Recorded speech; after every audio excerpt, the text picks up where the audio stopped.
Pues bien, el libelo, en general, dedica páginas de páginas a exaltar los supuestos triunfos alcanzados por Guzmán en el papel. Una pleitesía a la retórica en el campo legal y jurídico. Buen trabajo. Algo digno de establecerse en los planes de estudio de la carrera de Derecho. Sin embargo, ante el fracaso del renegado en su estrategia de arrancar acuerdos de paz, pasa a una nueva etapa donde consolida su posición revisionista en 2006 cuando da un golpe de mano y plantea la llamada solución política, amnistía general y reconciliación nacional. ¿Y a dónde llega? Escuchemos. Ya la guerra terminó, dice él, con mi detención. Ahí terminó. Lo demás ya no es la guerra que él ha dirigido. ¿Qué tal personalismo? No, es que él ha sido jefe del partido. Y él dice, la guerra que nosotros iniciamos, con todo, obviamente, con todo el conjunto de personas que lo acompañaron, terminó el 12 de septiembre del 92. Y fue derrotada ya. Entonces, la amnistía general, reconciliación nacional, solución política de todos los problemas derivados de lo que hemos vivido, es un planteamiento del doctor Guzmán desde el 2006, y por eso es atacado. Inclusive ese grupo del BRAE ha pedido al gobierno que se lo entregue para fusilarlo, porque dicen que él ha traicionado por plantear solución política, amnistía general, reconciliación nacional. Mi patrocinado, y ahí hay una carta que le dirige a su compañera, en la que dice, nosotros actualmente estamos al margen de la dirección de la organización. Ya nosotros hemos cumplido nuestro papel. Y él lo que piensa es de que los que quedaron fuera de su organización y los que salen liberados deben de desenvolverse conforme al artículo 35 de la Constitución Política del Perú. Es decir, participar en la vida política del país. Y es más, hoy día yo lo he revelado, él considera que se debe participar en las elecciones, bien sea teniendo candidatos o no, o apoyando a un candidato en las elecciones regionales, en las elecciones municipales. Y tampoco no descartamos convergencias. Nos interesa mucho, por ejemplo, el movimiento que encabeza el padre Arana, ¿no? El doctor Abimael Guzmán va a tener conocimiento de esta presentación que hemos hecho hoy a través de los medios de información, la televisión, radio, que también escucha y hace. Mientras los acólitos se dedican a plasmar los verdaderos sueños del renegado Guzmán, ¿qué papel asume él personalmente desde de haber vendido la guerra popular por un plato de lentejas que jamás llegará a probar?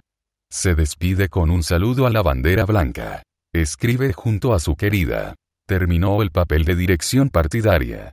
Después de andar jodiendo todo el tiempo con que lo importante es la dirección y de jurar y perjurar que sin él no hay nada de nada en la tierra ni en el cielo, el tipo se manda a mudar dejando todo hecho una mierda pero con el derecho de opinar. Felicitación y feliz cumpleaños triste gatito.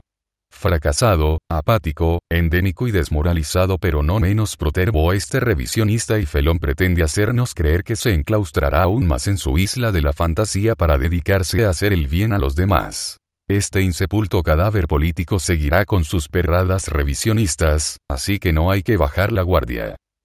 Si no demos una mirada al anexo. Los renegados y traidores Guzmán e Iparraguirre escriben. Elevamos nuestro más respetuoso agradecimiento a Monseñor Luis Bambarrén.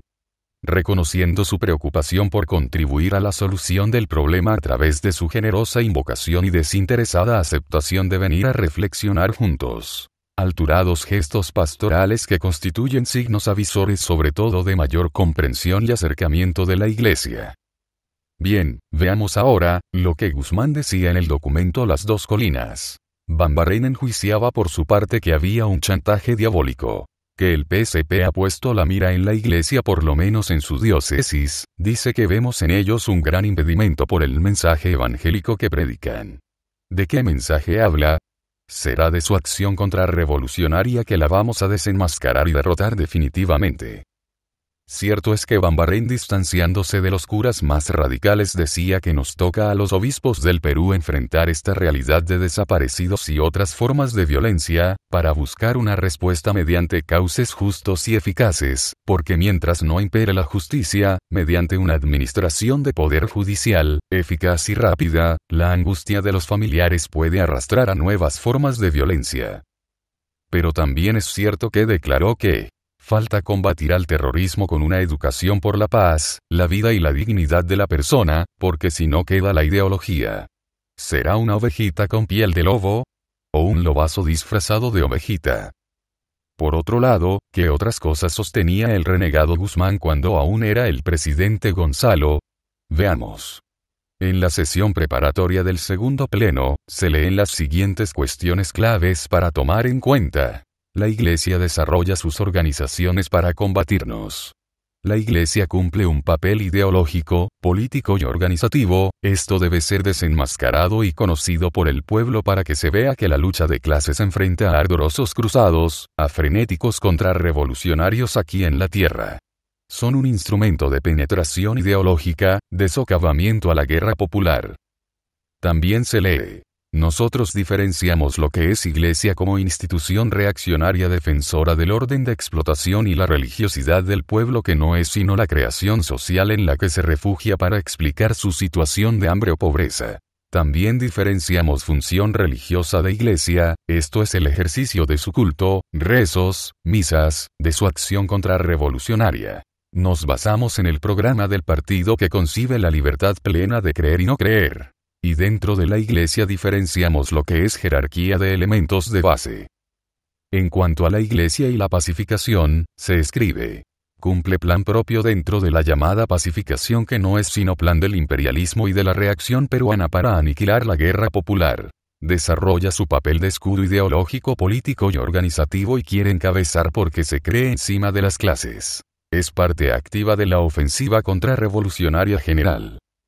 Y sobre otras iglesias se lee: el imperialismo, principalmente yanqui, sigue potenciando aparatos religiosos no católicos con el objetivo de socavar la revolución en los países del tercer mundo, en particular de ahí la participación activa de la Iglesia Evangélica Peruana en las elecciones generales y la presencia de miembros activos de este en el Ejecutivo actual, así como sus viajes de denuncia contra las supuestas matanzas de sus activistas por el PSP, sumándose a las condenas de otros organismos internacionales en la campaña contra la guerra popular en el Perú a nivel internacional. También sigue la proliferación de sectas religiosas en la selva y en algunas partes de la serranía peruana. Todas estas cumplen el mismo papel que la católica, guardando distancia de dimensión. ¿Y ahora? Quieren ir a las elecciones agarraditos de la mano. Recordemos. Todo Estado, en el que exista la propiedad privada sobre la tierra y sobre los medios de producción y en el que domine el capital, es, por muy democrático que sea, un Estado capitalista, una máquina en manos de los capitalistas para mantener sometidos a la clase obrera y a los campesinos pobres. Y el sufragio universal, la Asamblea Constituyente, el Parlamento, no son más que la forma, una especie de pagaré, que no altera para nada el fondo de la cuestión. El Parlamento peruano es una gran muestra de su pudrición. La revolución nunca se ha hecho a través del Parlamento, ni se hará jamás.